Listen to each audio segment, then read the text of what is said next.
mold making, injection molding company here in Minneapolis. Spent about 30 years in that industry. Came to Matsuura because of one project that I worked on that implemented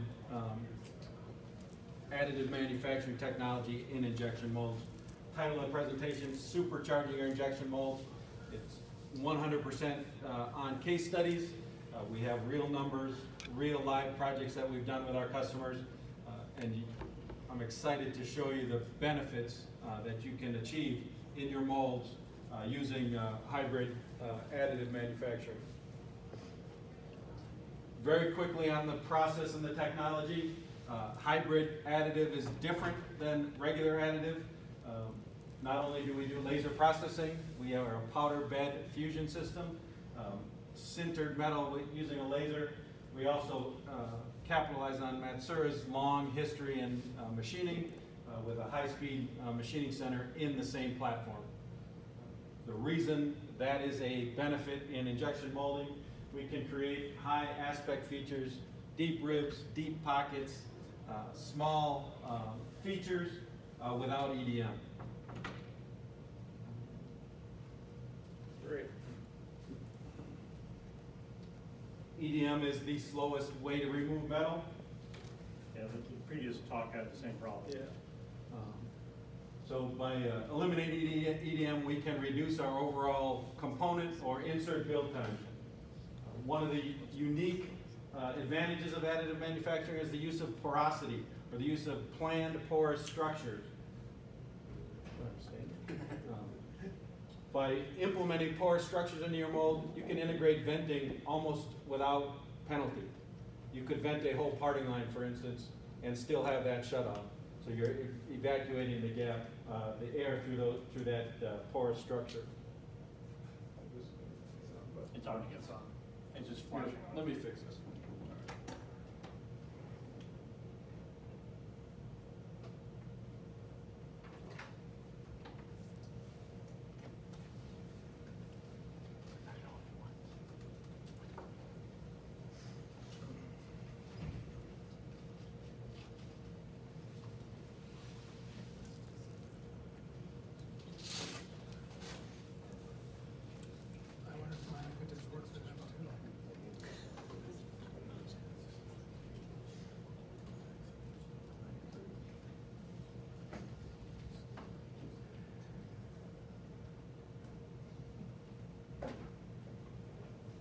We'll see how that works.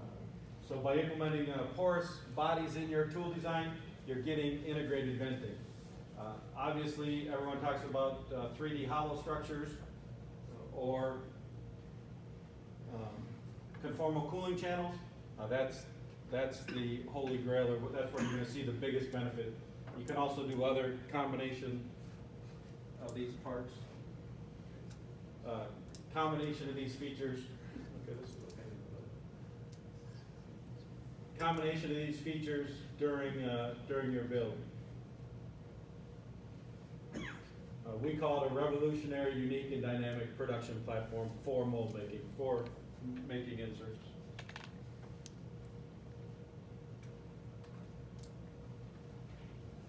The benefits of time reduction in manufacturing and cost reduction in molding by using finished machining and allowing additional machined undercuts.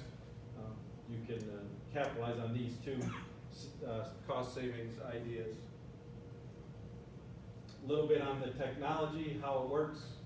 Unlike typical sinter-only machines, where you're sintering repeatedly, growing the part, and then have to do some post-finishing, we deliver the powder, sinter it, and then after 10 layers, bring in and machine those 10 layers. So we're always only working with 20 thousandths of Z height during the machining process.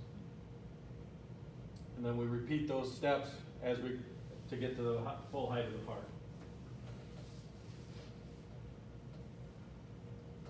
A lot of people are familiar with sinter-only parts. You can see samples out in the additive manufacturing center. Rough surface finish, not very fine detail. By combining the high-speed milling at the end of our processes, or into the LUMEX process, you get finished machine-like tolerances. down to 12 thousandths radiuses. And that is all throughout the entire build of the part. Surface finishes of very high accuracy and quality. Some of the processing results that we achieve on a regular basis, as printed, the material is about 36 HRC, typical tool steel material, can be heat aged to 53 HRC, so production like tool steel quality.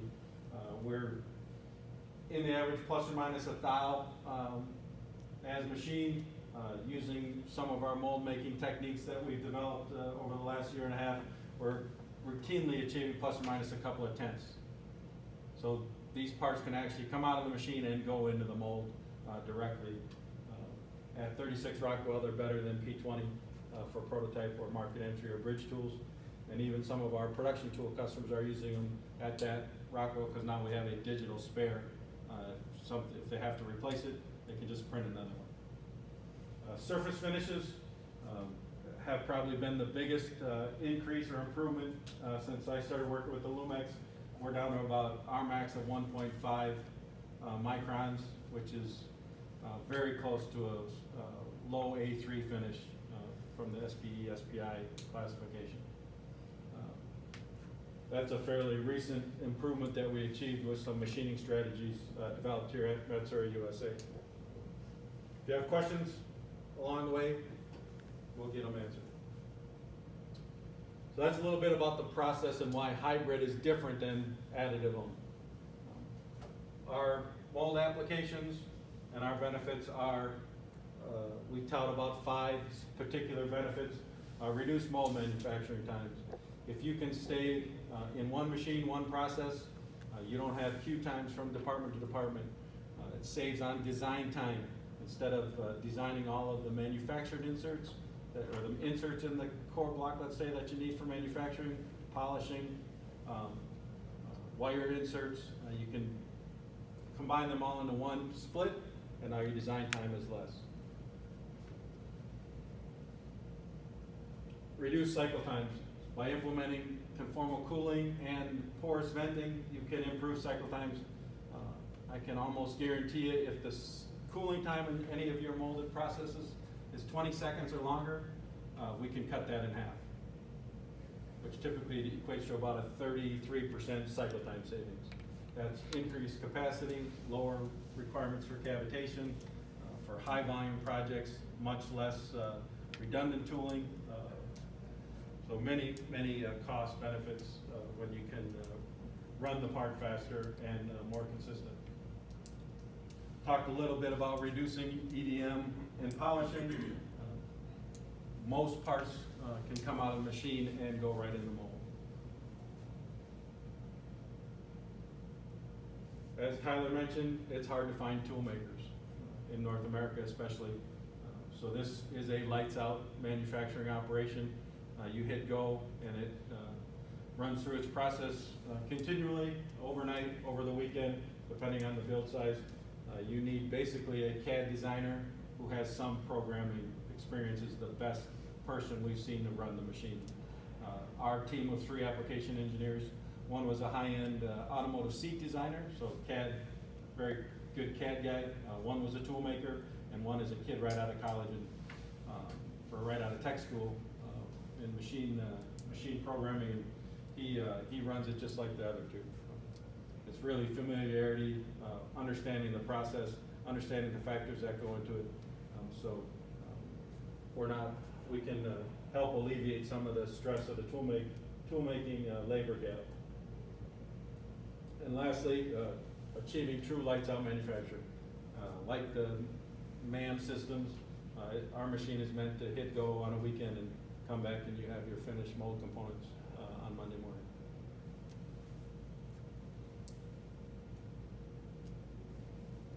And some of the case studies. I talked about minimizing the number of components. Up here is a very typical conventional core block. Multiple electrodes, multiple inserts for polishing, for manufacturing. Using additive manufacturing, you start right with the 3D CAD split and go right into the mold component, and that's an example of the molded part. Another example you've seen some of these components out in our showroom, but this is a core block for an impact driver. Conventionally manufactured, it had about 25 components. Using hybrid additive manufacturing, we turned that into 3 components. Could have made it 1 component, but the customer wanted to do some potential design changes, so we split into 3 so we don't have to print one of those 3 for changes. Each one of these blocks is between 1 and 2 days to print. Obviously, using conformal cooling is going to help on the process side. So you can see we can design in ideal cooling channels for this particular geometry. Not only the location or proximity to the molding surface, but also the actual geometry of the cooling channel to get the ideal heat transfer process. Here's a comparison to how it would have been done conventionally. One thing to keep in mind, if you're an injection molder and you're running cold runner tools, I can guarantee you that most of the processing in your cold runner tools is around the sprue. You do a conformally cooled sprue bushing, you can save cycle time, and now you're processing the part instead of processing the waste or the sprue. So in this case, we had a conformally cooled sprue plus a conformally cooled core block, conventional machined on the cabinet.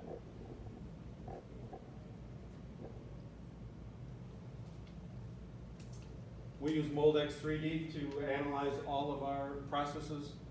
Highly recommend some sort of analysis software so you can prove out your cycle time savings, and we found Moldex 3D to be very accurate. What we're showing here is we've reduced the cooling time on this particular tool by 15 seconds. So this is with the reduced cooling time. Conventionally, you can see the part is ejected, still at a fairly warm temperature, and has some high-end hot spots. This scale is about 100 degrees in the middle, the green color. And if you look on the right, most of the part is solidified using the conformal cooling core, and we're down in the 65 degrees for most of the part at ejection temperature. Again, in injection molding, you want to eject the part as soon as it's cool enough, fully cooled during the process. But we're getting to that point much faster with the conformal cooling. I talked about use of porous section for venting. It also can eliminate some quality issues. In this case, we have a 2.3 plate gate. So where the flow front comes together from those 2 gates, there's typically a weld line. There will be a weld line there regardless because the 2 flow fronts are coming together. You want to make sure that that weld line is solid and not as non-visual as possible. In a lot of cases, you'll try to vent that weld line or drive it to a non-visual part of the part. In this case, we printed a porous insert right where we expected the weld line to be, and we're able to eliminate the weld line just by using a small pin to evacuate the gas.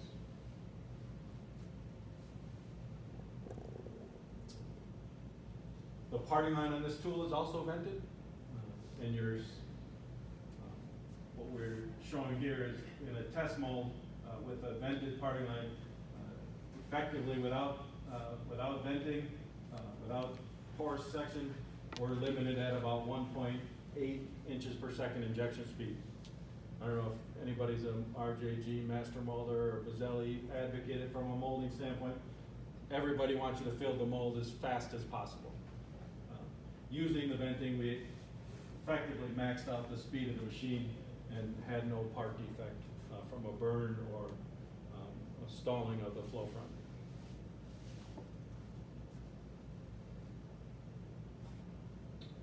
What that meant for this part in this cycle time, again, only looking at the cooling time, we reduced it by 50%, reduced the overall cycle time by 28%. And again, just looking at the cooling time, all of the other processes, all of the other cycle time savings, or all the other cycle time development was left the same. when I talk about benefits, it's in this time. Any part that you have that's 20-second cooling time, you're using the mold as a cooling fixture. So if you can reduce this time, cool it faster, more effectively, you get a better part, and you get significant cycle time saving. Did a cost analysis just on a low volume, 25,000 pieces a year on this particular mold. We achieved a 30% capacity increase, so now I can make 30% more parts in that molding machine. And just on this part, we saved the customer $5,100 just in molding time. Extrapolate that over 250 parts, you have some real dollars. From a mold manufacturing time, see the 3 parts manufactured using hybrid technology. We were able to reduce the overall time by 65%, and because we don't have to EDM and make the electrodes, we saved ourselves about 150 electrodes, and in this case, it's about a 50% cost reduction.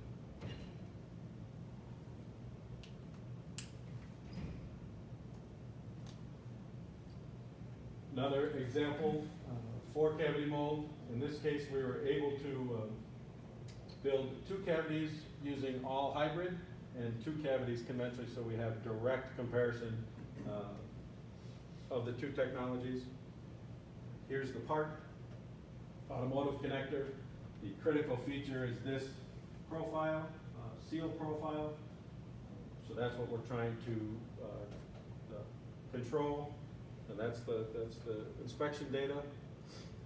Again, eliminate multiple pieces in both the cavity and the core.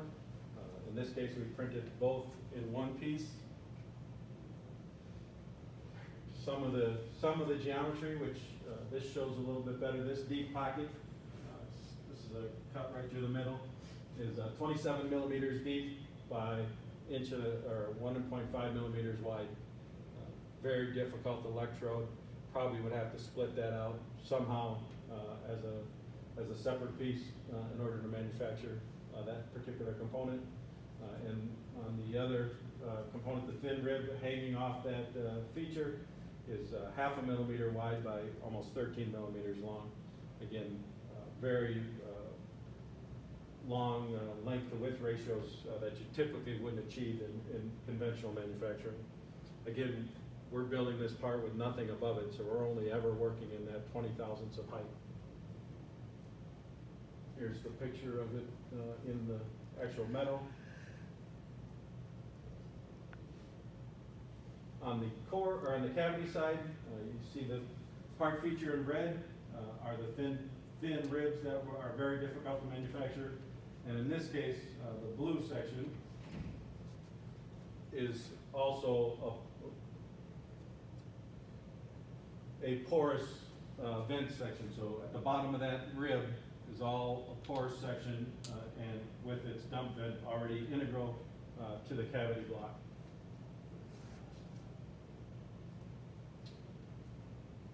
On the core side, you see the conformal cooling channel, and then the yellow bodies are porous section. Again, at the bottom of those deep pockets, deep ribs that are hard to access conventionally, we have integral porous section for venting.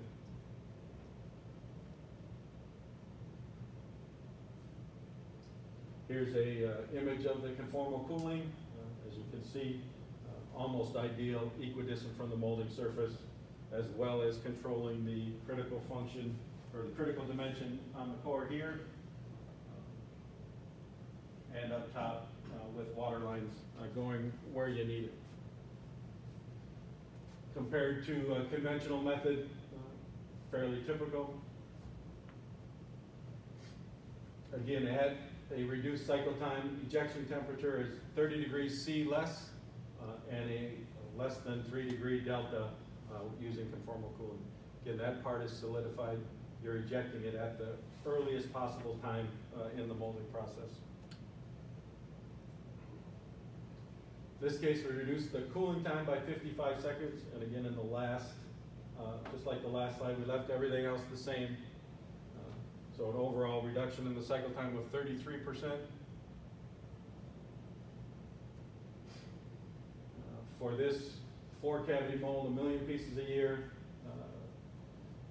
basically got 1/3 of our machine back to make other parts, and saved the customer about $33,000 in molding time.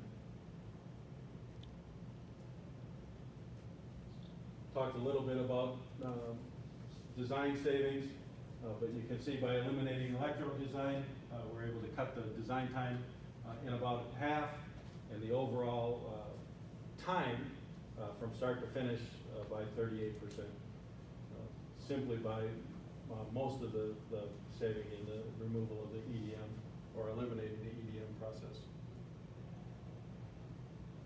Not only do you make more money on the part, you build the mold faster, you also make a better part by implementing conformal cooling. In this scenario, we talked about the bow, you see the bow tie effect with the reduced cooling time.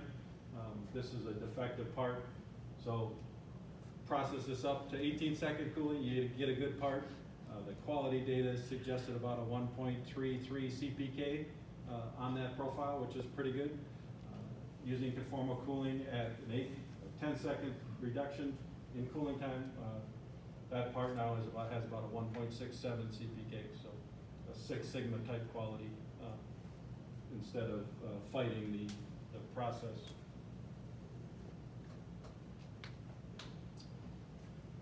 Another project we worked on, it's 4 parts. It's about an 8x8 block. Cavity core, 2 slide faces. Comparison of conformal cooling versus conventional cooling. This might look familiar to somebody in the room. But you can see the amount of cooling we could get into a tool is significant. Here's the cavity. And again, on ejection, we've decreased the ejection temperature from 225 to about 180, which is much more in line with the manufacturer's spec. On the core block, again, same savings. Also able to address the hot spots caused by the inserts up in the very top peak of those. If we could eliminate those inserts, like we asked the customer, we would have had basically a conformally cooled part without that hot spot, but they wanted those in for molding issues. The 2 slides, again, similar type savings on this ejection. In this case, I believe the part was being manufactured in Vietnam somewhere, so they had a very unique molding process. We scrapped their molding process and then analyzed it from beginning to end. So not only did we address the cool time, but also the hold time, reduce it by 14.3 seconds, and reduce the hotspot variation, resulted in a much more uniform shrink, less warp, and a reduced cycle time.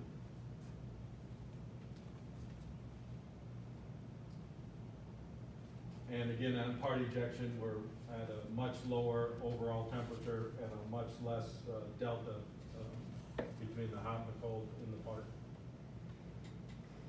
There's an analysis of the cycle. Again, we were able to address the front end of the process because they had a funky look at it. We reduced the cooling time by 13 seconds for an overall 25-second reduction in the molding process, or about a 45% overall reduction. In this case, it's a 2-cavity mold, 772,000 pieces annual. We basically got half a machine back and saved the customer $137,000, or 1 full shift of molding, just by implementing the conformal cooling, doing some analysis. One more. Automotive part. This is a project 8 16-cavity molds. We looked at 2 cavities or one cavity, or two cavities, one set of inserts for analysis. You can see the comparison between the conformal cooling and the conventional cool lines. The biggest issue in this part is warp. The pictures are a little misleading. The top scale on the left side, or with the warp part, is about 5.1 inches per volume. And on the right side, it's about 2.9. So it's about 50% reduction in warp, or as calculated, 44% reduction in warp with the part using conformal cooling and a reduced cycle time. In this case, we reduced the cooling time by 46%, the cycle time by 33%. Again, did some adjustments because they were, this particular part was being held in the mold just for the warp.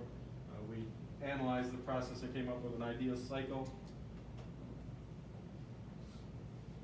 Cost savings on this one per mold, about $44,000 across the whole project. 8 cavities could save the customer up to $352,000 annual, just by implementing conformal cooling and additive manufacturing technologies.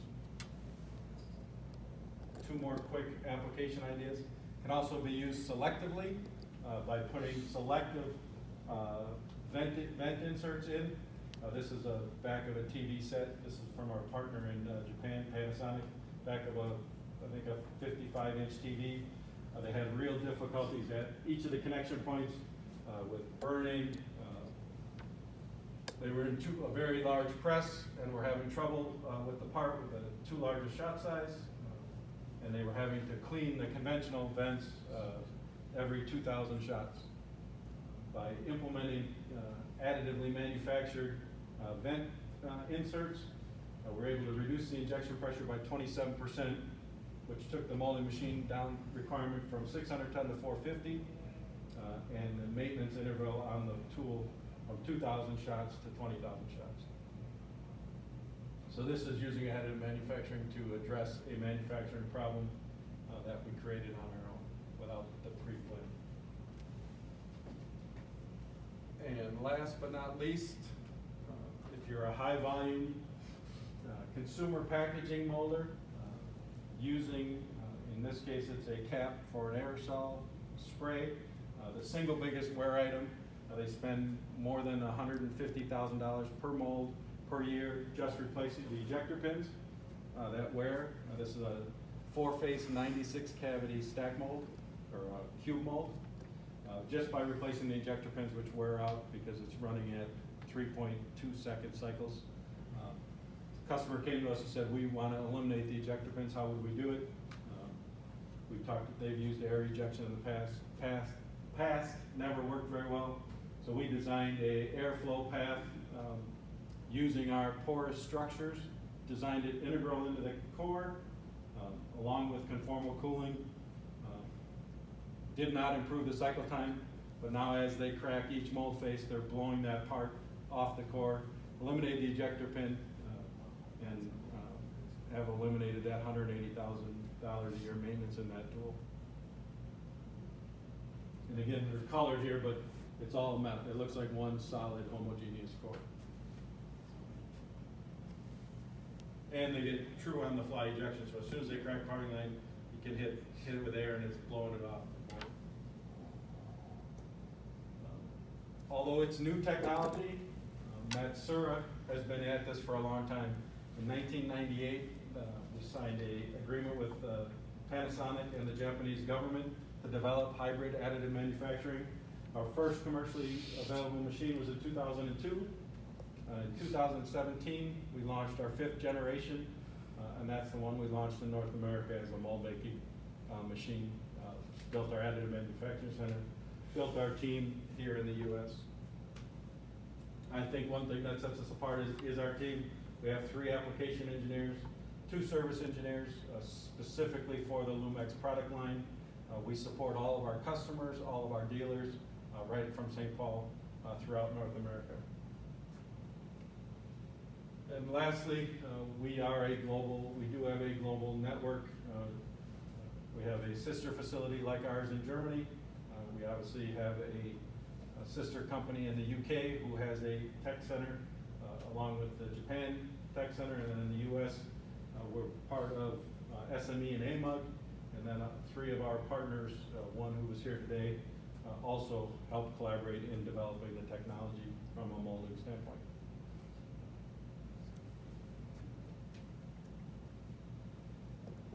Questions? You mentioned the like maintenance. Is that for venting? Is there any maintenance as far as cleaning up the porous areas? So our porous areas are 90% dense, and they're planned to be 90% dense. The way they're cleaned is with isopropyl alcohol and high pressure air. Okay. Because they're 90% dense, they don't seem to be, and I only have empirical data on this, they don't seem to plug up near like a sintered Porcerex material, if you will. And it Is seems, that some, what, like Metapore and some? yeah, all of those are, Plugs. yeah, all of those are like 97, 98% dense material. Yeah. So all That was like 20,000 cycles where you have to do that, or was that related to different types of maintenance? that was a different types of maintenance. Thanks. So we've had one mold going more than 150,000 shots before it hasn't the vent has not had been cleared yet. Okay. Thank you. But it's a PCABS, so it's relatively benign from that standpoint. Are you testing in any other genres other than mold making right now for this machine? We're focused on mold making. If people come to us with parts or other type application, we look at them. Okay. Typically in a parts environment, there's something has to be redesigned, and that's where most of those applications fall apart.